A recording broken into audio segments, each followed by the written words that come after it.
Well, the time has come. I hope you guys are happier with the shorter wait, but I know you guys were dying to hear my opinion on the second half of Zoey 101 Season 3. We just went over the first 13 episodes in the last video, so check that out. And today we're gonna go through the rest of the season, and I'm telling you, this one's interesting. I feel like it starts to morph into iCarly victorious, everything that it was later. We got characters pushed to their absolute limit, including even Zoey, thank God. She needs to be pushed off a cliff. No, that's not a threat, that's my feelings toward it. But no more dilly-dallying, we're jumping into it. Here we go.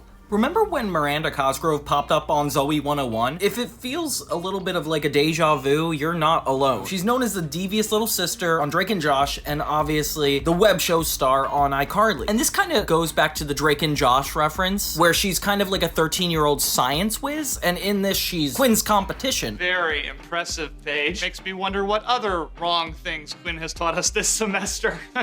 Settle down, I'm just kidding, Quinn. So the episode aired on August 2007 during a special Miranda Madness promo night, and Nickelodeon had Miranda guest star on multiple shows, including Unfabulous, and I'm not sure if you remember the show Just Jordan. It definitely was to hype up the upcoming iCarly series, which I always forget that came right after Zoey 101. Like, you get hints of iCarly all throughout the show. So Paige's arrival triggers a major identity crisis for Quinn. Like, we see Quinn, usually confident in her quirky intellect, suddenly feeling insecure. Who is she if not like the smartest girl at PCA? Like, if I were her at this age, I definitely would care about that. Like, it's important to have a title when you're 16, 15. I personally wanted to be the best video guy when I was 16, and now look at me, making videos on YouTube. Don't worry, Quinn, I feel your pain. So this girl tries to be really humble. Miranda Cosgrove tries not to like step on Quinn's toes, and every opportunity that other people are like, Miranda, show us your stuff, she's actually good at dodging that. So she's there to help Quinn. She's not a bad person, and we don't hate her like the way we did hating Mindy in the first season with the backpack situation. I've come to PCA because I want to meet the greatest young female scientist of our time. Greatest young female scientist of our time? You really mean that? Yeah, where is that Paige Howard? Here I am, Albert. Quinn dramatically quits science and lounges around in PJs eating junk food, and she's like trying to make a point that jealousy can actually make you lose yourself. And then when Paige's Uber engineering project, which is like the high-powered energy converter, malfunctions, everybody actually is in danger at PCA because of Paige. You might want to evacuate PCA. Not kidding. The message lands pretty gently. There's room for more than one star, and dimming your light isn't necessarily the answer. In fact, the girls end up respecting each other a lot more. Why am I wearing a tuxedo? I was just gonna ask you that. Why would you go to sleep in a tuxedo?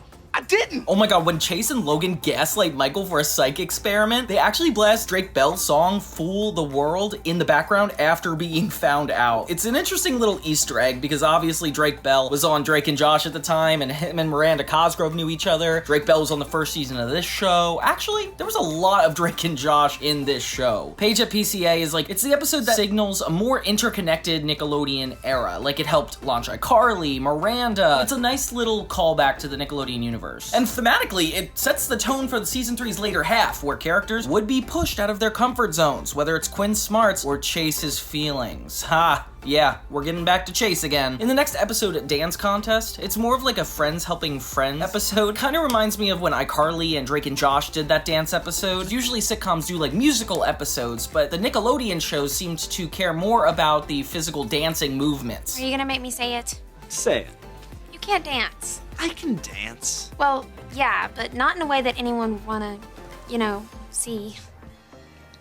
I know. The core of this episode is how far Michael and Logan are going to go to get Chase to dance with Zoey at the dance. It's like a friendship in action, PCA style. Chase's determination to dance with Zoey in the contest is kind of adorable, because he's awkward, but he cares enough to try. It's a little creepy, but what can you do about it? We get like a Rocky-esque training montage, which is unnecessary, especially for the tone of the episode, but I'm here for it. And instead of punching me, Chase is trying not to trip over his own feet. And it's cute that he's like trying so hard with these boys. Like, it's a male bonding moment, which is necessary because they have a lot of negative moments on this show.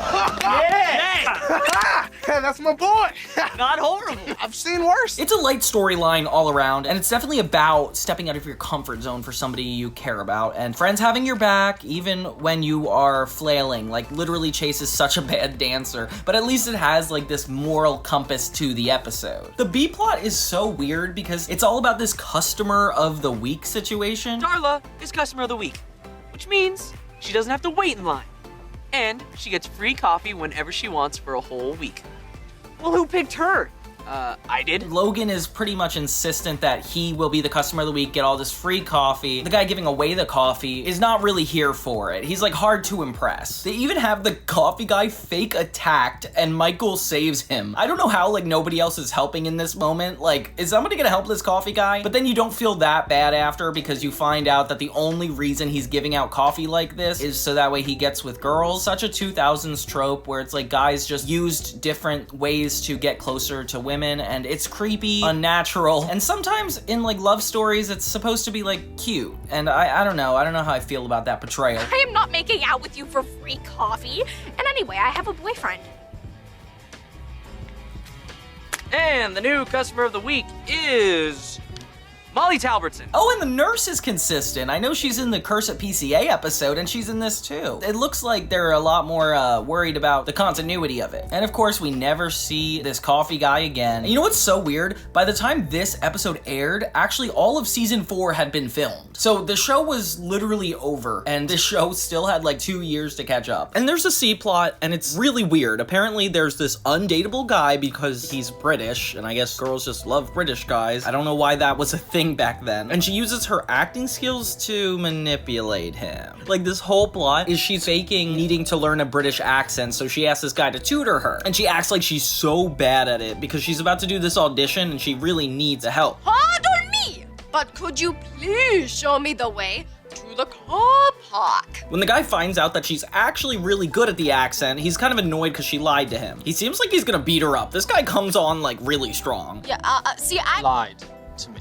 And then covers it by saying he likes her. Yeah, I don't like this actor. And we never see him again. I love how the end is Zoey giving up. Turns out Chase learned for nothing. I don't know why that had to happen. And Zoey's flattered anyway, which is okay, that's fine. I'm glad it ended on a good note. And they dance for the rest of the episode. And I wonder how long it took them to learn this dance routine. Like, it doesn't look that hard, but I can imagine, you know? So the next episode I have a big history with. This is the one that definitely played the most. And I'm not sure if it was the best. Looking back, I'm a little nervous it wasn't, but I don't know, it's the most distinct episode of Zoey 101 I can remember. It is a little out of character though, because Chase seems like he's pursuing a girl in the beginning, and I'm like, what happened to Zoey? Like, you're obsessed with her. But let's get into it. So of course, we can't start the episode with a weird conversation with Chase and Michael. I poked a hole with the pen in the index finger so I can drink out of it. Congrats, you made a Blix cow. Yeah, they should sell these. No, they shouldn't. And Zoey's focused on leaving campus to see an author. She got like a permission slip or something, and I didn't realize she reads. I guess that seems like something her character would do, but I think she's too busy complaining to actually finish an article, let alone a book. And the teacher who was supposed to take her can't anymore because apparently she's pregnant and giving birth. This episode starts a huge favor chain, and it actually is done on Ed, Edd n Eddy too, where basically Zoey asks one person for a favor, and they say, as long as you do this, and it brings her to another person, and next thing you know, she has a million favors she has to do for other people in order to get the one thing she wants. And it all starts with Zoey asking Coco for a ride. She's gonna be at the book nook tonight, and my dad signed a permission slip saying that I could leave campus. Could you ask me this favor with less words? Will you drive me, please? And she says she will if she gets Michael's grandma's ravioli. So Michael tells Zoey that he will make the raviolis if Zoey gets Stacy to finish their group project alone. So he actually has time to finish making it. Because apparently it takes all day. I don't know what kind of ravioli takes all day to make, but it better be good. And then in the B plot, a bunch of nerds are following Chase around because he knows about DC and Marvel. Brainiac did not kill Superman on issue number 74! He did so! We did it! Guys!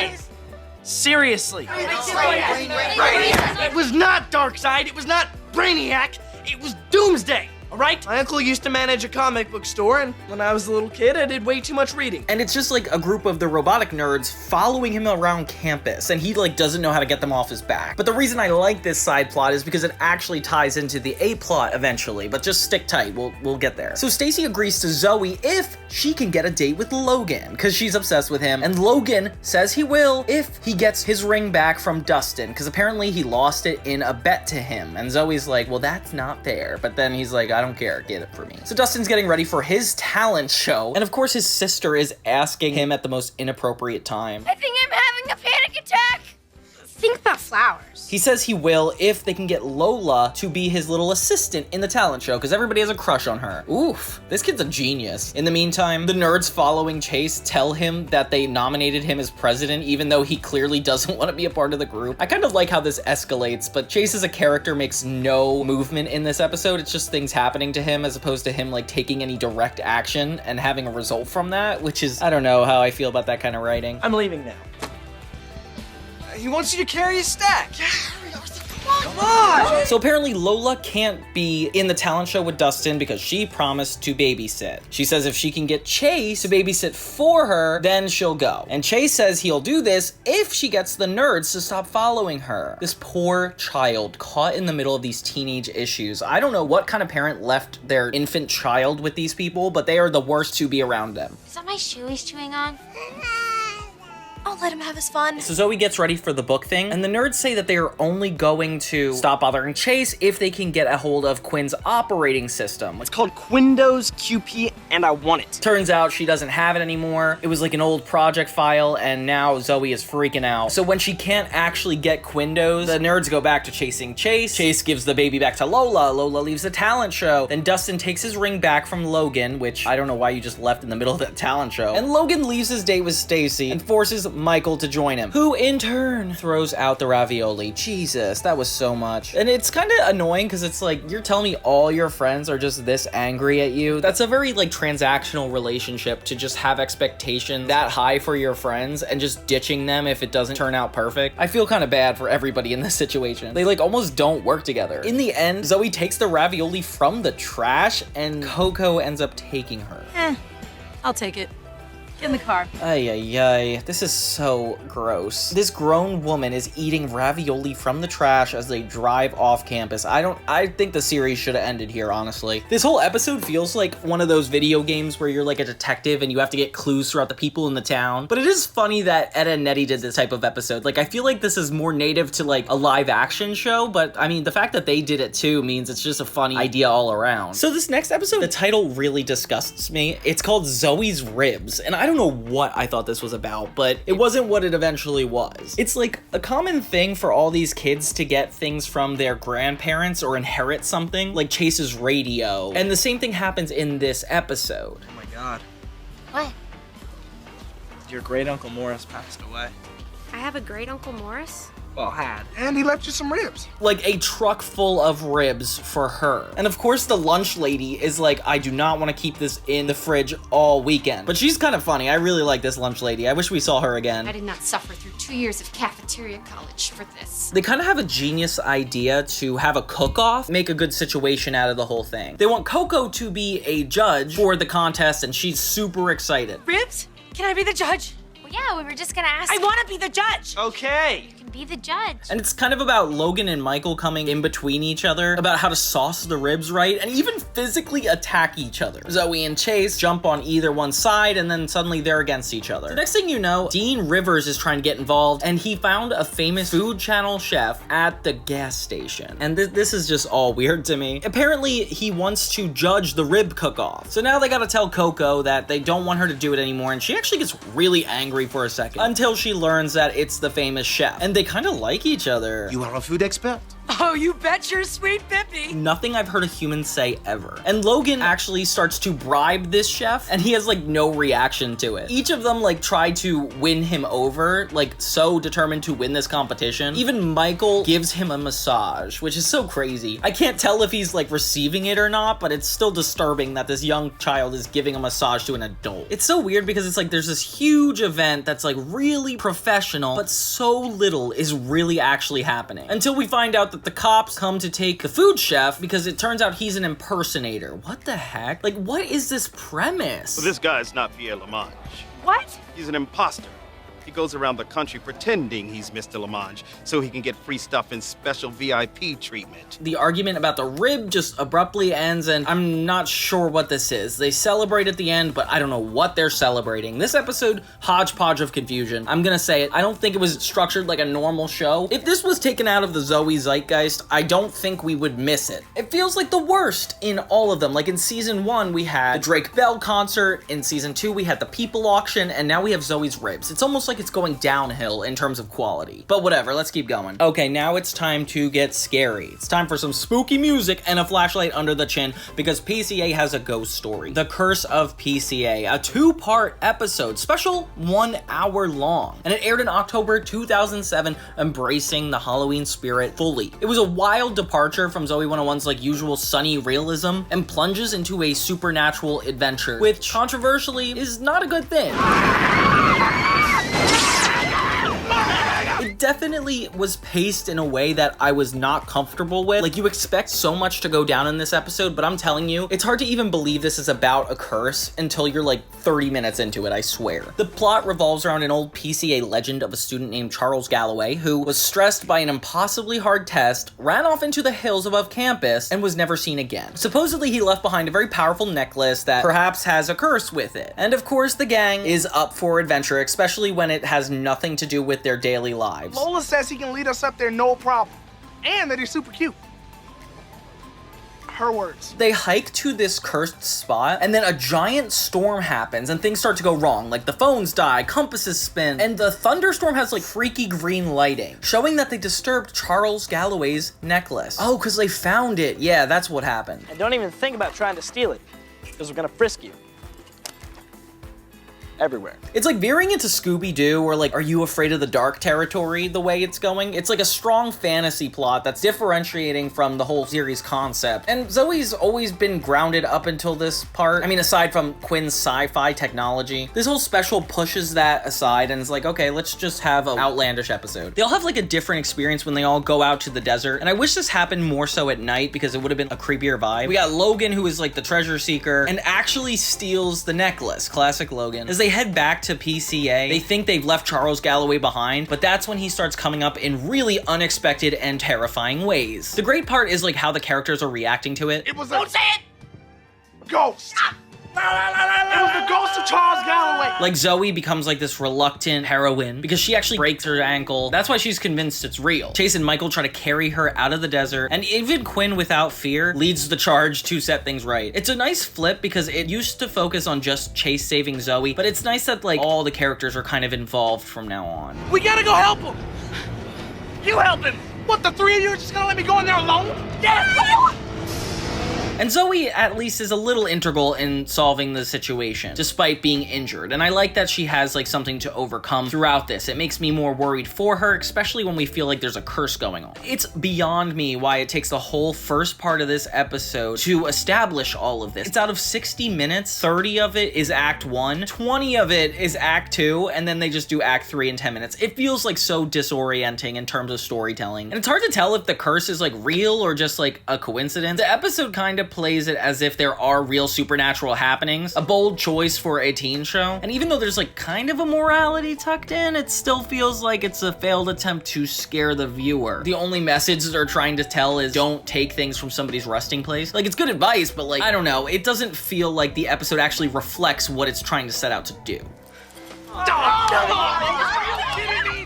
It's kind of an exercise in trust with the characters themselves, maybe? Like, they joke about the ghosts at first, but then when things actually get scary, they stick together. The stupidest part of it, though, is when Zoey sees the dead ghost on the nurse's butt. Like, I'm just like, why do you guys have to go there? Did you call me buttface? I'm sure they want to convince Zoey and make her look crazy, but like, this is not the way to do it, guys. It's so awkward. Culturally, this is like a love letter to the campfire tales stuff. Oh, apparently the episode was reportedly going to be titled Skull Rock, which would have been really interesting. Campy B-movie vibe. One of the things that was like really interesting is that Zoey was not actually available for a lot of the episodes, so the writers actually put her in a bucket. Yeah, they had her wear a bucket for most of the episode, and it was a part of the story, and they used a body double. Why does Zoey have a bucket on her head? So it's essentially Zoey's animated in this. She's not actually in it and voices herself. If you rewatch, it's like not that hard to tell. Even my friends seeing this with me automatically knew that this was not good. Get this stupid bucket off my head! Ultimately, it's interesting that it took us out of the comfort zone, but watching it now, it's a little too campy, and it brings back a weird thrill that Stranger Things did way better, and I just don't like abandoning the entire tone of the show. Like, that's how I felt about the Sweet Life and Big Time Rush movies based off their shows. Like, they got sci-fi, and Zoey 101 going from, like, a comedy drama to a horror is kind of nuts to me. I feel like Chase and Zoey feel less and less like a relationship, and there wasn't actually any grounded situations except for the fact that like they didn't trust Logan and everybody was like kind of going against each other, but not even as much as the Zoey Ribs episode. All around, a confusion nonetheless. Episode 18 is called Drippin episode, and I definitely remember this a lot. Like Michael trying to start the trend of the word drippin. I think that happened actually in an earlier episode, and this is kind of taking it on later. What's up with him saying dripping every 5 minutes? He's trying to start a new slang word. So Michael's attempt to coin the word that means awesome is like hilarious and kind of ahead of its time. And knowing that like a decade later, everybody would still like reference it every now and then, like it was definitely like a foresight of some kind. I feel like the whole point of this episode is like you can't force what's cool. And the harder Michael pushes Drippin on his friends, it's like more and more cringy. Drippin, tell your friends. Drippin, yes, Drippin, tell your friends, all right, man? Yeah. Drippin, Drippin, Drippin. Like I feel almost like secondhand embarrassment and cringiness. The social takeaway is definitely like authenticity is like trying too hard, and coolness has to happen naturally. Parallel to this whole slang saga, we have the classic horror movie within a show plot. Like Logan gets a care package from his dad in Japan, and it includes this imported scary movie DVD called Shinyusha? I can't pronounce it. It's Japanese for trespasser. Of course, the PCA boys have to watch it, likely expecting some gore or thrills, and I guess back then it was super exciting to watch something like that. And Zoey doesn't want Dustin to watch it because, you know, he's a younger kid, and he tricks the boys into letting him watch it. You okay there, Dustin? Come on, kid. It's just a movie. Poor Dustin is traumatized. And there's something like so sweet about Dustin. Like he's just this younger kid who wants to hang out with the older guys, but he's like 12 and he's not ready for an R-rated movie. And he's so scared that he cannot sleep alone, leading him to plead to stay in the girls' dorm. Zoey is like kind of a nice big sister, I guess, and lets him crash there for one night. But then the night turns into 2 and then 3, and Lola and Quinn are like so annoyed at him. What if I can come up with a way to make Dustin unscared? You're not doing surgery on my little brother's brain. And they're right. Like, Dustin admits he misses hanging out with Zoey, and that's the reason he wanted to spend all of his time in her room. Especially when he tries to play video games with her, and she's like, I have to go to school. It's definitely, like, a nice message, though, about family and loneliness, and seeing this, like, post-COVID gives me a little bit more empathy, because that definitely is emphasized in our culture this year more than, like, other years, I feel like. Dustin always feels left behind because Zoey's always busy and her parents aren't around. And if I were him, I would probably do the same thing. That's why I lied about being scared. I just missed you. Oh, Dustin.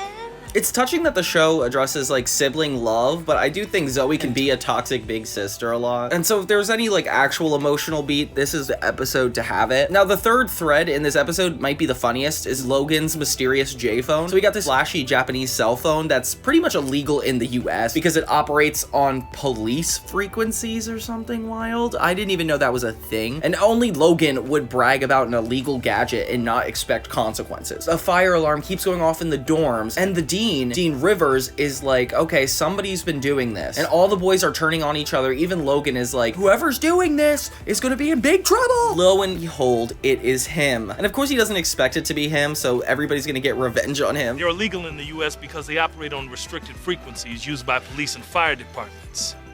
Frequencies that set off fire alarms. Like, with the whole dorm losing sleep and sanity as a whole unit, it's like basically torture. We get a scene of grumpy boys stumbling out into the quad at ungodly hours, wanting to destroy whoever's responsible. Basically, Logan's to blame, and the entire dorm mob him. And then they beat him up, which I don't feel like it's deserved. Even though it's like kind of getting your karma back, it's definitely bullying to an extent. And the dean lets it slide. Like, that's kind of illegal, Dean. I'm sure you're all gonna just beat me up right here in front of Dean Rivers. Chief Becca, coffee's ready. Ooh, coffee. Let's get some.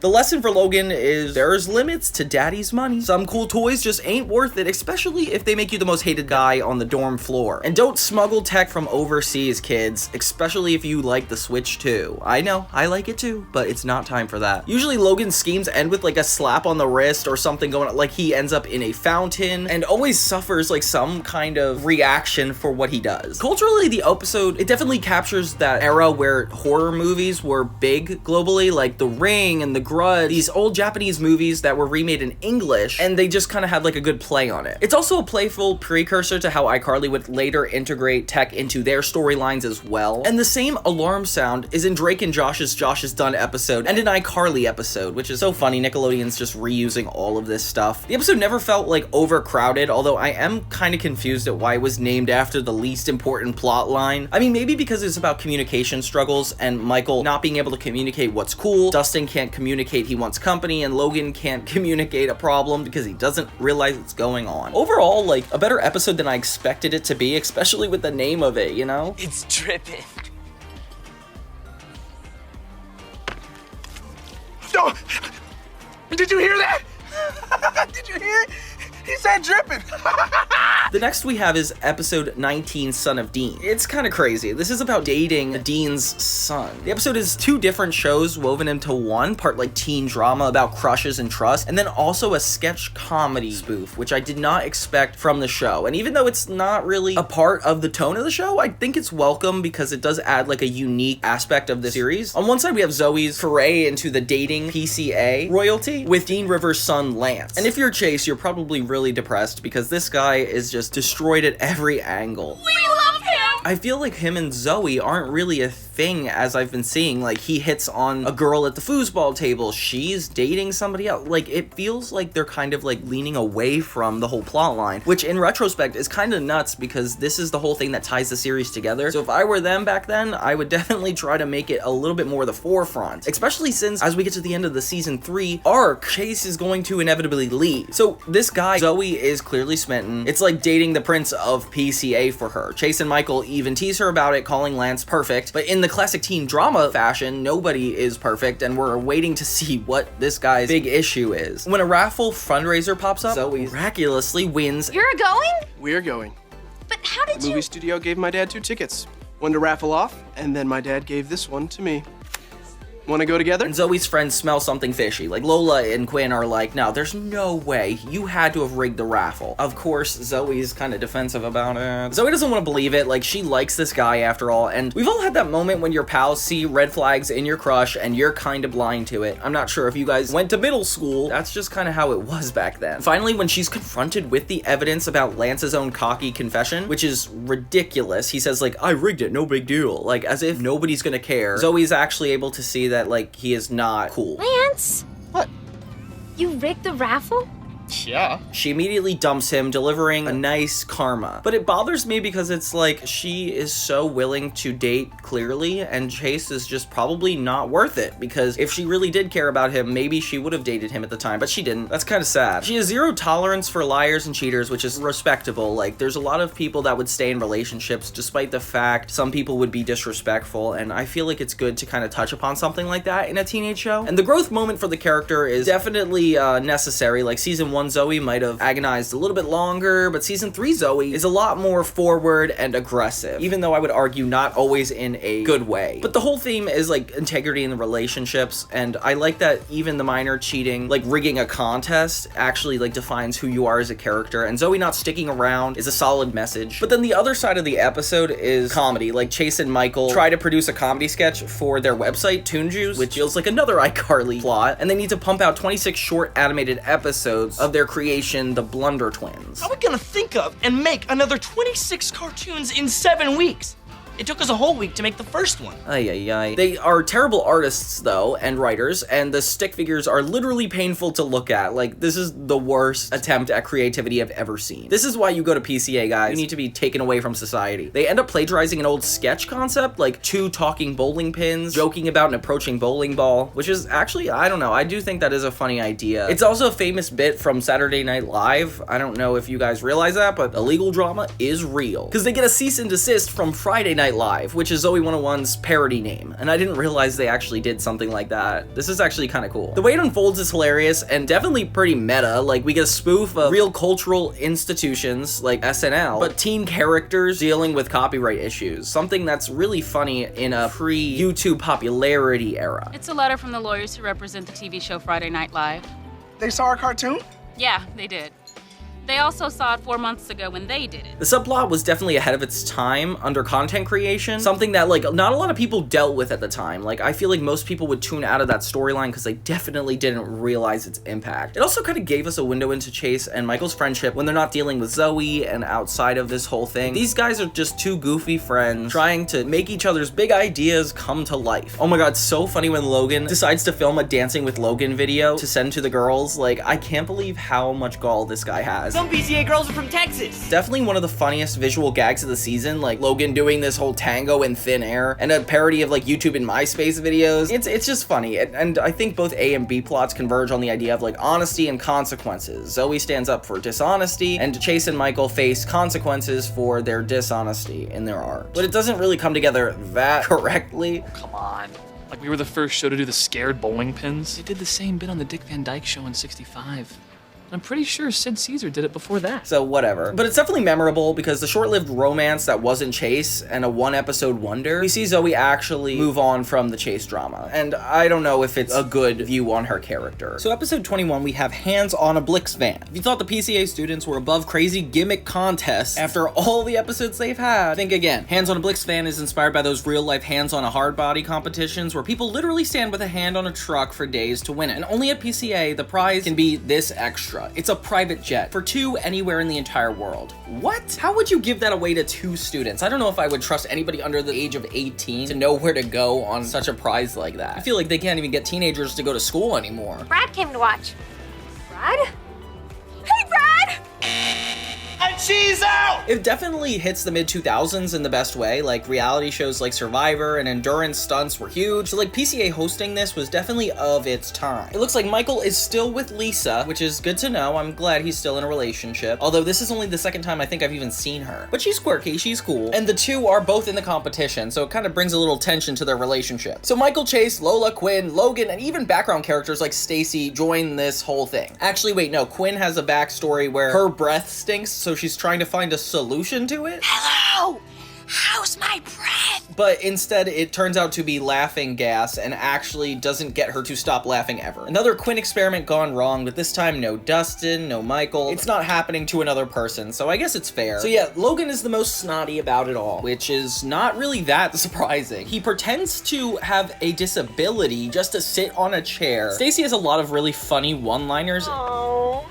I wish someone would kiss me someday. And it's so funny because Michael and Lisa actually break up during this, so you think it's like, oh, they're just gonna be bored standing at this truck all day, but no, they create enough drama to make this interesting for the time. Like, Lisa is talking about how she bought a really ugly necklace, and Michael's like, yeah, it's so ugly, and then points to something she actually personally made. And I kind of find this funny, but they take it really seriously. We're broken up. Duh. Logan has a lot of gall because when they have like a 5-minute break for everybody to go to the bathroom, Logan locks Zoey into the porta potty. What? Luckily, Chase comes by to notice and actually cares about helping. Oh my gosh, and Michael flirts with Stacy to get back at Lisa, which is the most uncomfortable thing I've ever seen. I've never seen such pretty eyes.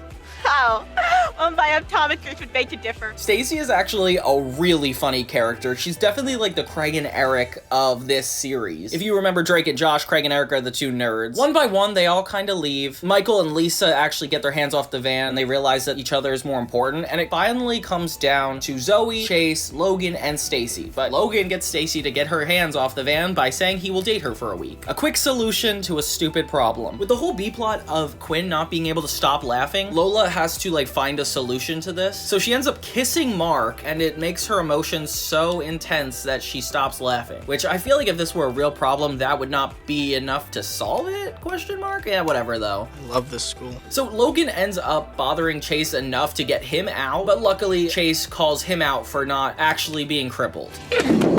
Man! I don't think you really need that chair, do you?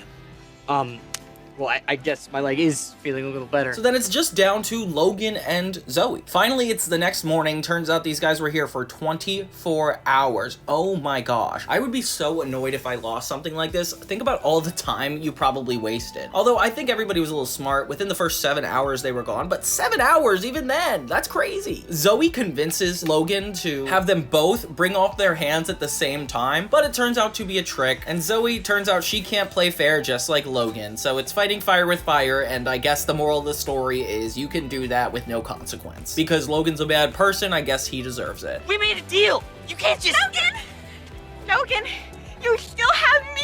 To a certain extent, like, it's cool when karma things happen because of that, like Stacy being in a relationship with him, but the fact that it's Zoey's actions that are so negative and also the consequence kind of makes it seem a little bad on her part. So that's the hands on the Blix van episode. It definitely got into that reality competition craze of the 2000s. It shows how Zoey 101 kept up with the youth trends like energy drinks, staying up all night, viral challenges, something that iCarly took and made a staple of their entire series. Everybody wanting to win this huge prize resonates with our innate competitional nature. Is that a word? Who cares? But it is fun to watch each character take on like a what tactic would they use, how do they try to get what they want in this moment. And it's a nice light episode to get us ready for the next emotional roller coaster of Goodbye Zoey, which is only one more episode away after Miss PCA. But let's get into Miss PCA, episode 22. Zoey!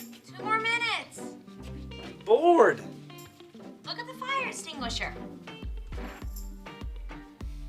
So this one was actually really fun. It definitely brings back Zoey 101's roots of gender versus gender. It's definitely at its peak when it leans into stuff like that, and I'm super excited because I thought this episode was really funny. It's one of the very few times we actually see the core girls go at each other's throats. It begins with like a cringe factor of Logan, the entrepreneur, deciding to hold a beauty pageant on campus, and given his track record, I cannot believe anybody approved of him doing this. I don't know what Dean Rivers is up to in this moment. Maybe Quinn is having an experiment go wrong, but you know, he has no right to be in charge of this campus with decisions like this. Beauty pageants are insulting to girls. Ugly girls, yeah. Oh my god. It's promoted as like a charity fundraiser, which I don't know how many fundraisers PCA could possibly have. Like, they have to be rich with all these. 2 a season at least? Like, there's gotta be more interesting things going on. I haven't seen like an episode where they tried to make a commercial about JetX in a while. Michael's whole plot in this episode is kind of boring. It's like he's trying to get Quinn to laugh because she does not think he's funny, and it's more of an ego trip for him. He even goes so far as to throw himself in a fountain, pull his pants down in public, all these illegal activities just to get Quinn's attention. And I'm like, dude, you have to dial it back a little bit. It's like you don't think I'm funny. Well.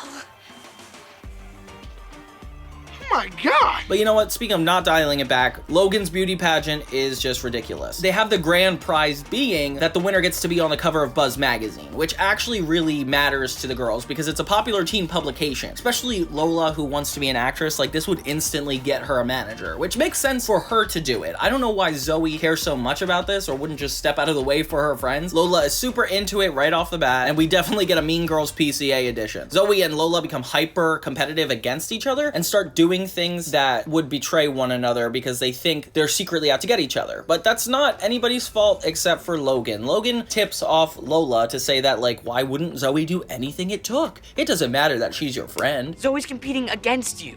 So? So she's gonna make sure her dress is better than yours. It just goes to show anybody who has a one-on-one conversation with Logan ever is not in for a good rest of the episode. Like, it reminds me of when Logan told Chase he should get Zoey's answers for the pair-up episode in season 1. I know I keep referencing that, but it still bothers me. Like, Chase taking all of her answers just to go on a date with her is probably the craziest thing he's ever done. Like, I can't get over that. Quinn notices the tension between Lola and Zoey and can't seem to bring them together either. Michael looks more and more desperate, and I'm not as interested in that storyline at all. Zoey rants to Chase about how she's not happy, how things are going. Chase acknowledges, hey, you said you didn't want to go crazy about this, and you literally are. Like, look yourself in the mirror. It's bringing out the worst in you. That's so not true.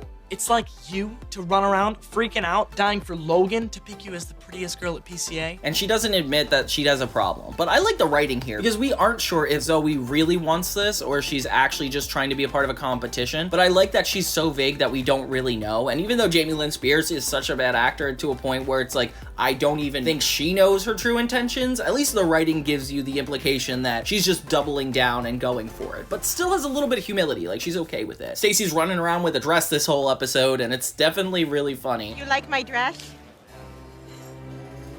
No. Oh!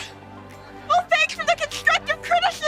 And you'll never guess how things escalate. On the day of the actual thing, Logan has a full-on throne in the middle of PCA as he wears a tuxedo just to judge the girls. And this is so sexist. Like, this guy is taking things way too far at this point. Zoey and Lola show up in their dresses that are definitely a mean of contention between them. Zoey even throws a piece of mud at Lola, who throws one back, and then they end up fighting in a giant pile of mud. Kinda weird that it has to happen this way. Like, a fight in itself is kind of complicated. Why does it have to be in a random cement pool full of mud? Like, it would be one thing if the pageant competition made sense with that, but like, it's just a random pool. All the boys get excited, and Chase is the only one with enough morals to actually stop it when he sees it's his friends. But I feel like if it wasn't his friends, would he have stopped it? That's what I would like to know. But yeah, it's about this like toxic beauty standards and how women are kind of pit against each other in order to get males' affection, whether they're actually worth it or not. Logan, of all people, is the most unworthy of females' appreciation. So like, the fact that they would even argue over it just shows the gender standards against each other. I'm telling Dean Rivers about this, and both of you are gonna get detention. And I guess we have nothing to lose.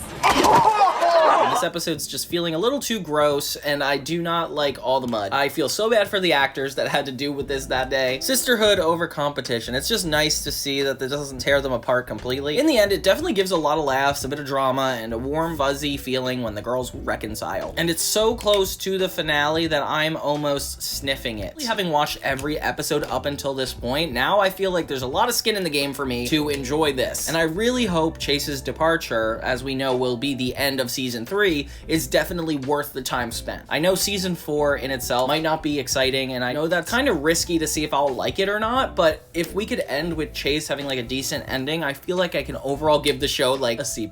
I would definitely give iCarly an A, Drake and Josh an A+, but if Zoey 101 wants to even get to a B, actually, no, it's not gonna get to a B. Next episode. The last normal episode of season 3 is episode 22, Logan Gets Cut Off, right before the 2-part season finale, Goodbye Zoey. So let's get into this. A Logan-themed episode. So for everybody who ever rolled their eyes at Logan's bragging or sexism, this episode is satisfaction served on a silver platter. Logan Reese, PCA's resident rich kid, who always throws cash at his problems, finally faces the one thing he's never experienced, being poor. And it's kind of glorious. The drama kicks off when Logan impulsively buys a super expensive sports car online, because of course he does, and it's $327,000. What the heck? You don't even have a driver's license. But I will. So he bought it without daddy's permission, so the car literally arrives at PCA and his father is angry. And he actually shows up. We've met Mr. Reese before in glimpses, like the spring break episode. He's indulgent and usually pretty busy. This time, he's actually livid. Please leave this room so that Mr. Reese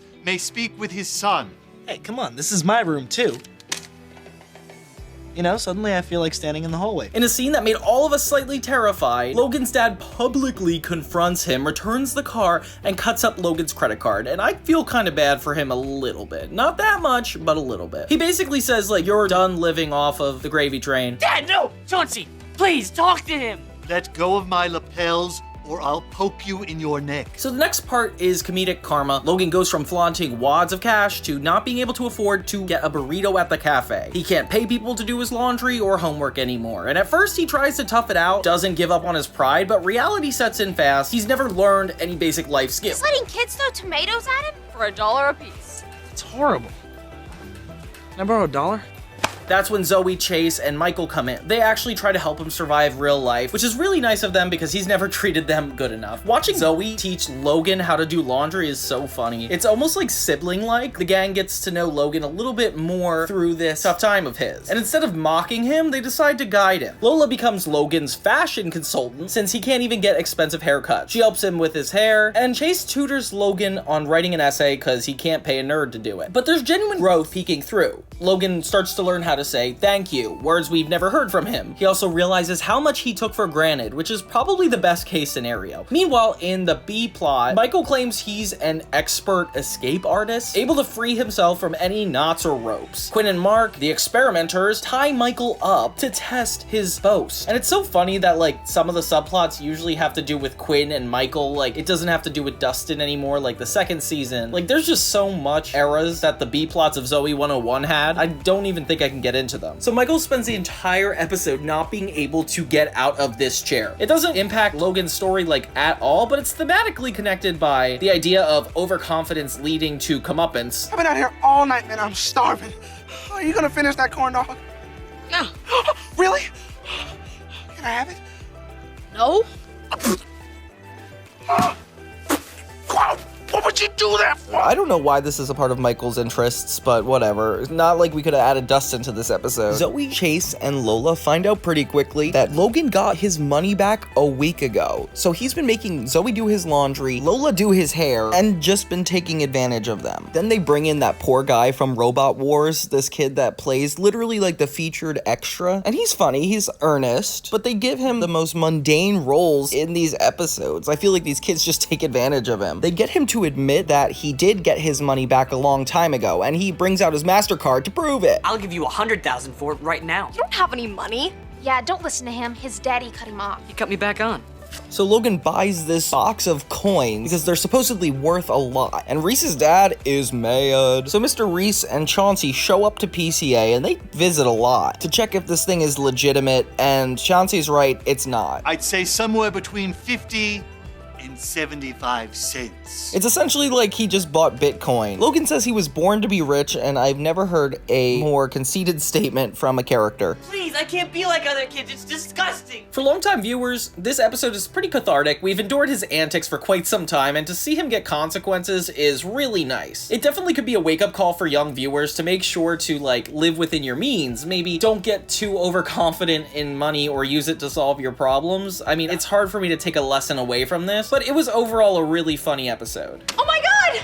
Zoey? I'm sorry, my parents are here. Goodbye Zoey is really something to talk about because it takes Zoey 101 to a level that I never wanted. Chase is beyond weird in this in ways that I've never seen him thus far, which is crazy because I thought the show was getting a lot better, you know? We start with nice cinematic shots of PCA and Zoey on her laptop like she did at the end of Spring Break and like she did at the end of season 1. It's just always Zoey on her laptop, I swear. It starts out as a pretty normal episode, not really obvious that it's a season finale. Zoey gets a message during class that her parents are here to visit, something that she's super excited about and not worried at all about her grades because she just leaves during it. And she's so rude on her way, she just expects everybody to get her there as quick as possible. It reminds me of one of those getting to your flight before the love interest gets away type scenario. And there they are, the blonde family, and they've got surprising news. Are you having a baby?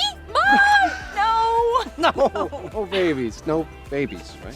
That they are going to be moving to England and that Zoey and Dustin can come if they want. Dustin doesn't want to because he's got a girlfriend, which Zoey quickly corrects to tell him that they're not actually together, which I find super funny. It reminds me how much I missed Dustin this season. I feel like he was so much more prominent in the first 2 seasons, and it sucks that the peak season is the one that he is like the least engaged in. Like at least get one more experiment that Quinn can do on him, you know, like give him something to do. So Zoey tells her friends this whole thing without having made a decision yet, and obviously they're very distraught. Quinn is defending her the whole time because she's actually just trying to be supportive of Zoey, which I respect, but her friends are a little bit more defensive about the fact that she's leaving. And do whatever Chase says. You know he's gonna tell her to stay. Exactly. Stacy overhears this and becomes kind of a snake, leaks it to one of the reporters at the school just to get it on TV, which is like, come on, Stacy. I know you were like unlikable, but at least just have some positive traits. When is Zoey leaving? Where's Zoey going? She's leaving PCA. To go where? Some boarding school in London. That's in England. Mark gets to Chase first, asking if he's upset that Zoey is leaving. And obviously Chase thinks that she made this decision without him. Zoey didn't tell you? No, she didn't. When did this happen before? This was the exact plot of the middle episode of this season, The Radio, when Chase gives Zoey the radio, doesn't know how much it's worth. She finds out before him, and then he assumes the worst of her, and then they end up in a huge argument, and then they get snippy with each other because one expected something over the other. And it's like, guys, this exact thing is copy and pasted here. Chase is kind of just peeved. Zoey shows up at his dorm, tries to talk to him about it, but he just acts super cold. He's like throwing darts. He's like, oh yeah, heard you're leaving. Great. Don't hit yourself on the way out. And there's a Death Cab for Cutie poster in Chase's dorm. I didn't even realize that they were promoting this. Zoey's off put by Chase's response, kind of convincing her to leave. Well, see, I wanted to talk to you. When you leaving? Could you stop throwing darts? No, I gotta tune up, but keep going, I'm listening. And her friends are even more heartbroken because they relied on him to ask her to stay, knowing that she definitely would if he asked, and she tells him it didn't happen. Michael tries to get through to Chase by talking to him, but it just doesn't work out. And I like that this isn't repeating the older tropes they used to do, where it was like Michael telling Chase he needs to tell Zoey he likes her. Like, this is telling her he needs to stay. It's not super based on feelings toward one another, at least at first. Chase is still in a rotten mood, and Zoey just seems like she doesn't care either. And as she's heading off with her blonde family, she gets one moment with every character to say goodbye. Every character except you know who. So Chase didn't even show up to her send-off, which I would be really angry even further if this happened to me. Like, you could at least say goodbye. I don't know why Chase is this petty that he needs to put up this facade. Like, your best friend is literally leaving. I don't care what you feel toward her. Zoey left. Oh yeah, today was the day. Hey, listen, do you think you can help me with my serve? Because if we're gonna win this tournament, I really need it. Later, Michael actually confronts Chase again and is finally able to get through to him like, hey, you made a mistake. She didn't intend on leaving until you told her to. And Chase is like, oh God, I'm an idiot. So next thing you know, Zoey's on a plane and Chase is regretting it immediately. This whole miscommunication lasted way more than one episode. I remember the promotions for this gave me the impression this was the series finale of the show. I mean, Goodbye Zoey. I really like this as almost like a series finale anyway, so it bothers me they didn't kind of lean into that. And with every character having their moment with Zoey, like, I'm fully convinced this is where it ends. Like, don't give me this sentimental moment if it's just gonna be them back in the same scene next time. In case you guys need an extra key to the room.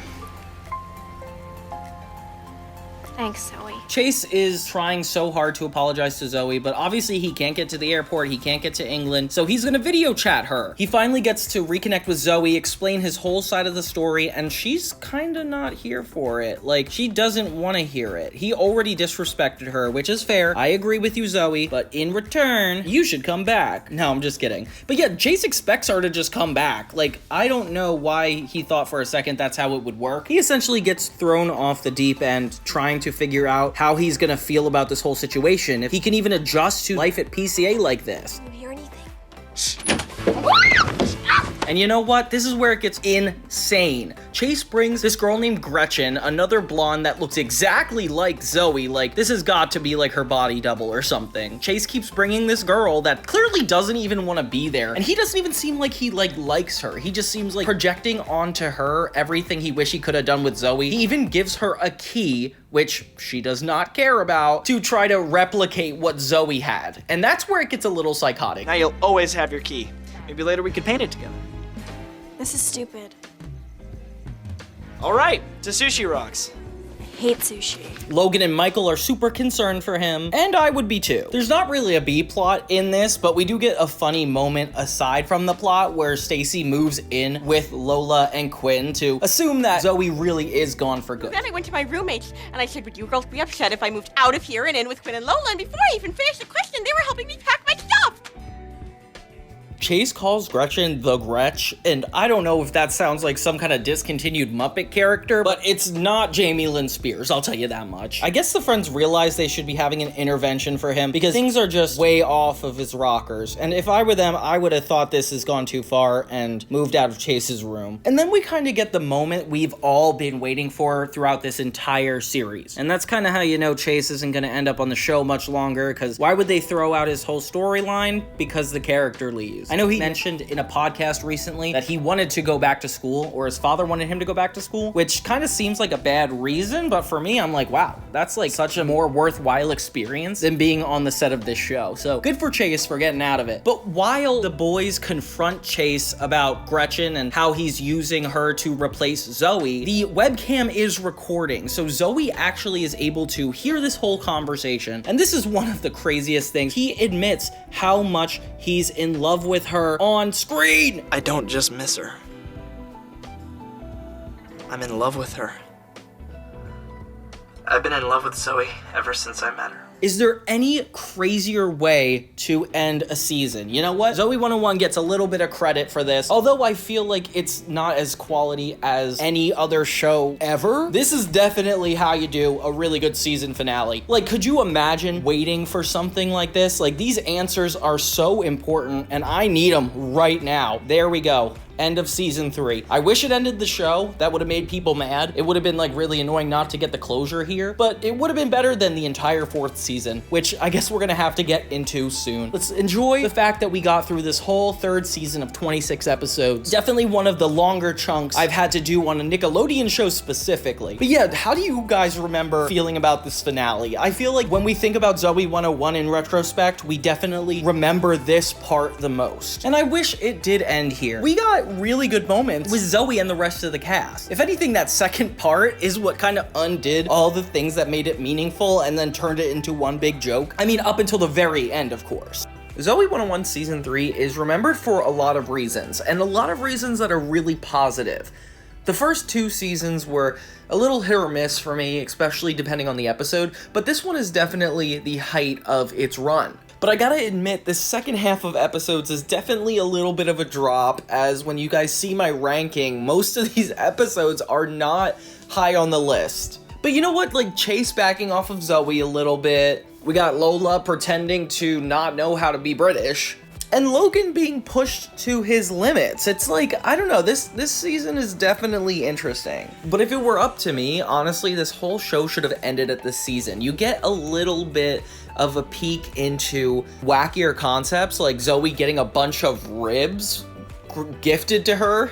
Like, that feels like it would be an iCarly episode. Or a contest where everybody has to keep their hands on the Blix van. Yeah, that feels like a Victorious episode. Not even the cameos kind of made up for it. Daniela Monet, Miranda Cosgrove, but don't get me wrong, it works. It really works. I just wish it ended here. And a little bit before Goodbye Zoey. Goodbye Zoey is interesting, but definitely not the fan service I expected, especially since we kind of lose Chase. I definitely wish the whole show concluded after Goodbye Zoey. I mean, we get a good goodbye. Everybody got their chance to shine this season. Michael loves Lisa for Michael, Shanusha for Dustin. Dustin was finally able to play.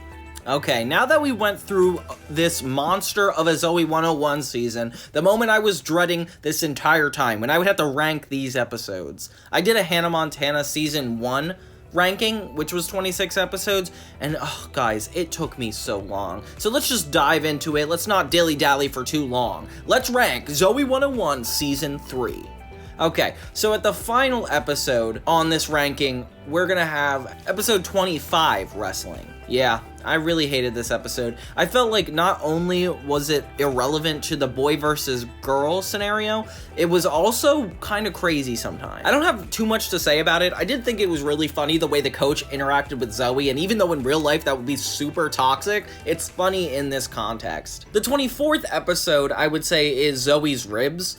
I hate the title of it because you definitely think it's about to be like a surgery episode of some sort, but it's just about a cook-off and Michael and Logan literally get physical in it. It's just, I don't think it adds a lot to the series overall. If anything, the characters are jumping out of their usual stereotypes. And I don't know, I think it's just a little too wacky. It seems like an iCarly plot to know that the main character gets a whole truckload of ribs that they have to get rid of by a certain time. Like, it's definitely one of the worst fundraising type episodes. Because they do a lot of fundraising in PCA, and this is definitely not one of the better ones. Then still at the lowest, we have 22 and 23 combined with the Curse of PCA. And if you guys saw my Curse of PCA video, like, it's not surprising. This episode is ridiculous. Not only is it out of character, it is out of genre. It is literally like a thriller. And while I actually do kind of like the Zoey 101 characters acting in a Halloween-like thriller, it didn't do it in a tasteful way. Like, the entire first part of this episode was just them going into a desert,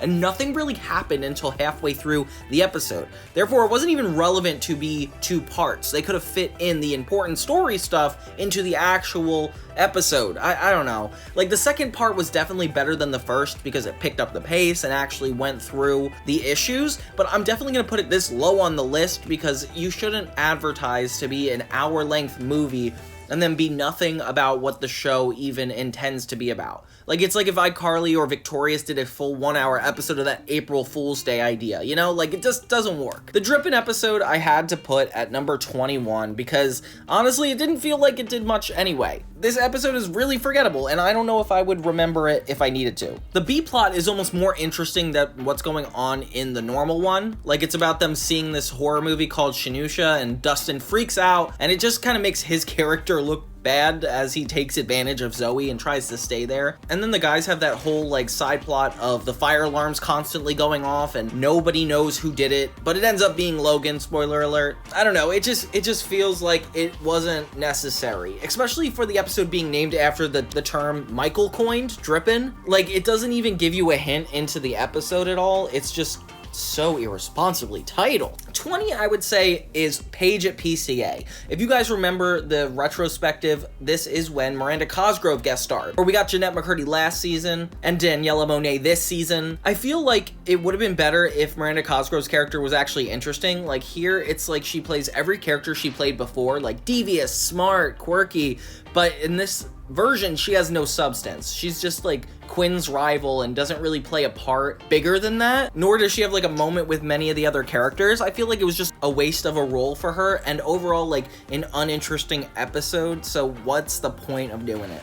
I mean, I guess we did have a bunch of funny moments, and this whole like science pit up against each other is cool, but it definitely didn't need to be there. It reminds me of the season 2 episode Robot Wars, but adding a guest star to it. And it didn't add much, I'll tell you that. Then we have number 19, I'm putting so low on the list because it's so annoying. Or Dance Contest, the one where Zoey's gonna enter a dance contest, nobody does it, so Chase wants to step up and ask her, but he can't dance. He learns all night with the boys, and it's actually a really sweet episode, that's why I put it a little bit higher than the other ones. Like, I kind of like the payoff, but you could tell it is just so gimmicky, and all just to match that one event night Nickelodeon was having, that dance night, and I feel like iCarly did it better. I don't think this episode was necessary, nor that relevant to the world of Zoey 101 to even be here. And then the next two, I'm sorry, but Goodbye Zoey parts 1 and 2 are gonna be at 17 and 18. They didn't do a great job at ending this season. I mean, I feel like everything but the last 2 minutes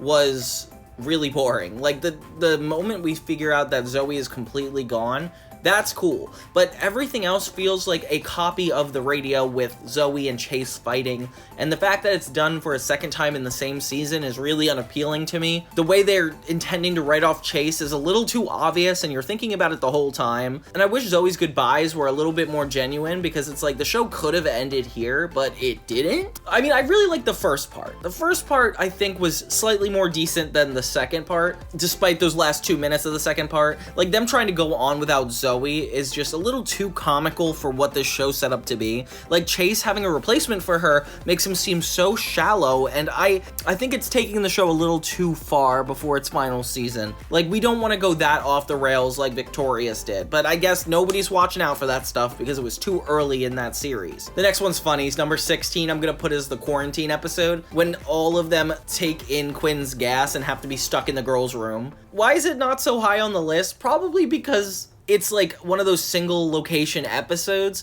but this time it was like by choice. Like, they didn't have a constrained budget, like they just genuinely wanted the characters to all be in one spot. And that's usually pretty funny, but it's just them getting into different arguments, kind of like classic sitcom episode. But guys, we have like a lot more locations. I want to see more of PCA, and I don't want to be reminded of the 2020 incident. But I mean, obviously we didn't know 2020 was going to happen in that time. So it's funny for its cultural relevance, but it's still a little bit kind of boring of an episode. Now we're gonna get to the more interesting ones as we go from 15 to 1. So number 15 we're gonna have as Hot Dean. Not to be confused with Son of Dean, where Zoey actually dates the Dean's son. This is where they get a replacement Dean to replace Dean Rivers, and they try to set Coco up with him. And Coco's a pretty funny side character, not gonna lie, and it made the episode definitely higher up on the list. At this point forward, the episodes I feel like were pretty interesting, so I have less to like complain about. I'll find a moment or so there. And ironically, number 14 is Son of Dean, the one I was just talking about earlier. Yeah, it's not confusing to put them next to each other, huh? Zoey dates the Dean's son, and I feel like that's a really interesting premise, especially seeing so little of Dean Rivers as it was. And then when they accuse Lance of rigging the whole competition, I feel like that was pretty interesting. The moral dilemma in this episode definitely had me interested. And seeing Chase and Michael do more of the Chase and Michael show was also cool. I feel like obviously the fact that they did iCarly later, like I don't know, it's done pretty tastefully in this show. Next we have Zoey's tutor. So Zoey's tutor was really fun for me because seeing Logan be secretly smart at something is really funny, and the fact that he finds it more embarrassing to be dating Zoey than it is to be good at math is like astounding to me. One of the two Logan episodes that I feel like did a good job this season. Like, that character's hard to get right. It's hard to like not make him the most hateful character and justify him hanging out around them all the time. And this one definitely did it a little bit better. We get a little bit more respect for him. And yeah, I guess that's all I really have to say about it. Number 12, I'm going to do Michael Loves Lisa. Kind of similar to the last episode, I like it when they delve deeper into supporting characters. Like, Michael is actually pretty funny, and in that episode when he was trying to make Quinn laugh, I kind of got an affinity toward him because I like it when people are trying to be comedic relief. Like, it's cute.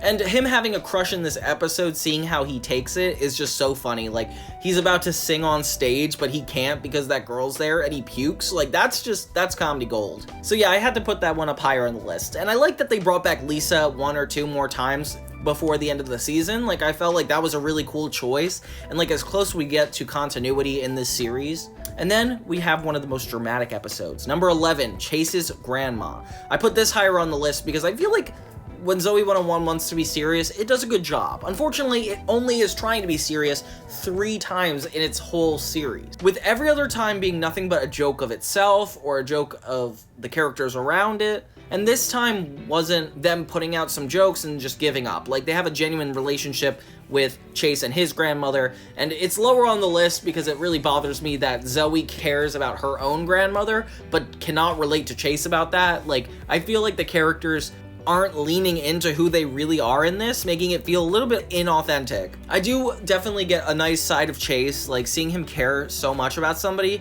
is really nice. Unlike when it was his grandfather and he gave him a radio and he showed up just to take it back. Yeah, like this makes him seem like a lot more interesting of a character. Number 10, I wanted to put as Miss PCA, the one where they have the beauty pageant and Zoey and Lola kind of go against each other to win.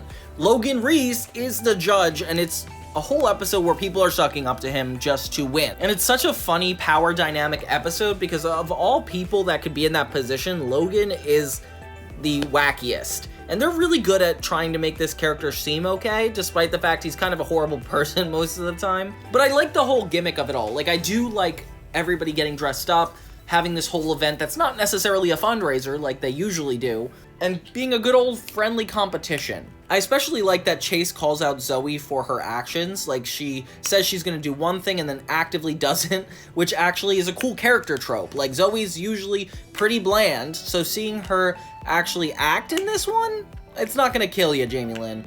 It's not gonna kill you. Then number 9, we have Hands on the Blix Van. This is a fun episode because that whole putting your hand on the van the whole time, like, that was done in that 70s show and I really liked it. Like, those contest episodes where everybody is fighting to be the last one standing. Kind of reminds me of a Mario Party minigame, and I'm a big Mario Party fan, guys. We see Michael and Lisa, we see Chase versus Logan, and then we get Chase trying to be a hero, but not necessarily being creepy towards Zoey. Like, it does a lot of the show really good justice, because this is exactly what it's supposed to be. Like, teens having fun through some wacky situation. So that's gonna be number 9 for sure.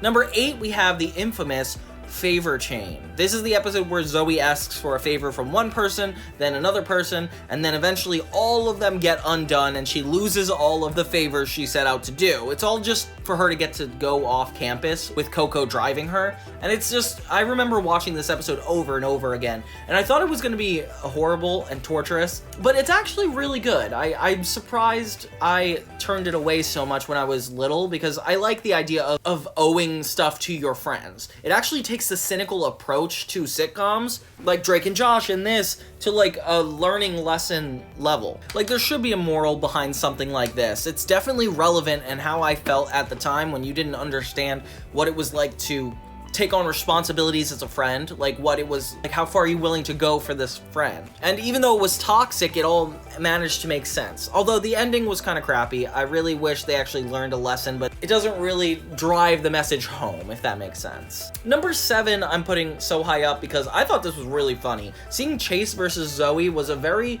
fun angle to take. I feel like the election episode rings true, where it's like they were kind of fighting to be class president and fought dirty a little bit, and Zoey got mad at him. It's kind of similar where he gets mad at Zoey, then she gets mad at him, and then they copy and paste this episode later as Goodbye Zoey, which is crazy to me. The whole concept of the radio being worth so much is kind of topical and definitely relevant. I feel like it is normal for people to overvalue or undervalue something and really care about money to the point where you're willing to sacrifice that relationship. Like, that felt like it hit close to home, so I had to put it higher on the list. So number 7, the radio, that's a good one. Number 6, I put as Surprise. Surprise is the season premiere episode, the one with Daniela Monet, and I just really liked this. Not only did it start season 3 with a bang, but it started it with a bang cliffhanger. Without indicating that it's like a 2-part episode, it's about essentially Chase having a girlfriend, coming back to campus, and everything being reset. And out of all the 3 seasons they had, this is definitely the best season opener, so I'm pretty proud of it. Putting it up high on the list for this one. Number 6. Number 5 is the great Vince Blake. I really liked this episode. Having it focus only on Chase did it really well, like to see his moral obligation to telling somebody for cheating. But then obviously the whole popular complex keeps everybody against Chase to do the right thing, which is exactly what I wanted of this show. I want at least one character caring about the rest. And being Chase, like, that's pretty relevant. So this is gonna go number 5, the great Vince Blake. Number 4 is the Silver Hammer Society.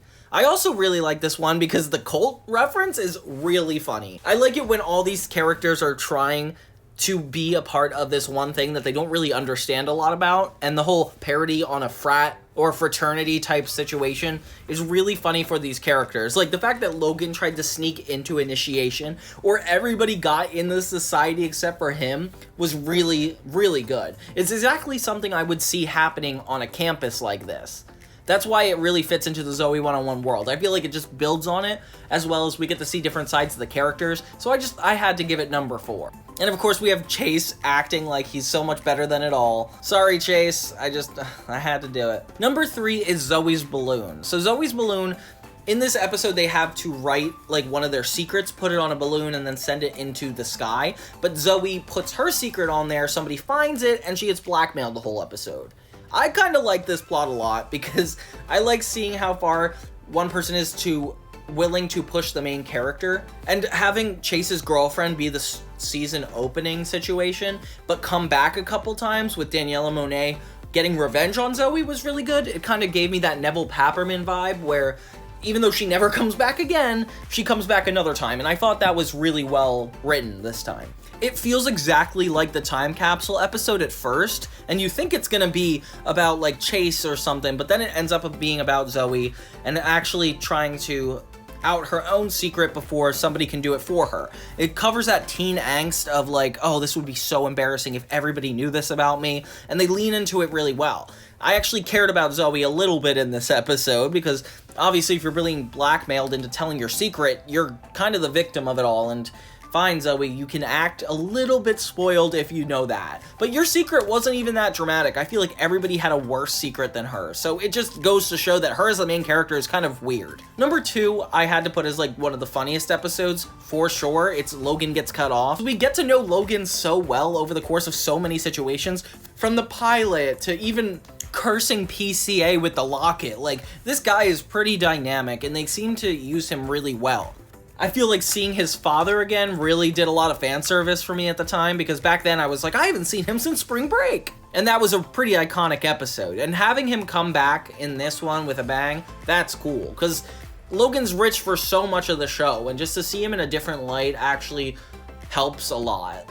And then that leads us to number 1. The number 1 episode, I think Zoey 101 Season 3 did a great job of doing. Can you guys guess what it is? Have you been keeping track of the episodes? I know I haven't. I'm staring at a list right now.